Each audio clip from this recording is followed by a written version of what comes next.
ओडिया अभिनेता राइमोन Parida postmortem report एवं सामना को आसी गलार रसी लगाइबा कारण श्वास रुद्ध जो मृत्यु होता जमापड़ी।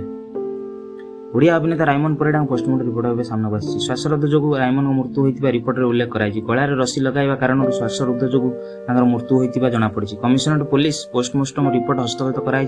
शरीर सामान्य क्षत मृत्यु पूर्व हैंगिंग जो होता सूचना मिली।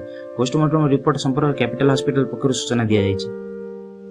राइमोन को फोन रु जबत करी पुलिस कॉल डिटेल्स जांच करुच्ची। एथिरु किछि सुराग मिली पारे बोली आशा रखी कमिशनरेट पुलिस। परिवार पड़ोशी ड्राइवर और परिचित लोक तदनकारी ऑफिसर माने पचराउचरा जारी रखिछन्ति। तेबे पूर्वरु थारे व्यक्तिगत काम रे राइमोन मंचेश्वर थाना को आसीथिबा डीसी कहिछन्ति। मृत्यु पूर्व मेंटल डिप्रेशन थिले अभिनेता राइमोन। पुलिस तांको मृत्यु को नहीं तदंत चलाइथिबा भुवनेश्वर डीसी प्रतीक सिंह सूचना देथिले। सूचना थाउ कि किछि दिन पूर्व राइमोन आत्महत्या करथिले। आत्महत्या पछर कारण कौन यह अनेक असामित प्रश्न सामना को आसी। तदंत चली सुधा एपर्यंत कौन स्पष्ट उत्तर मिल पारे नहीं।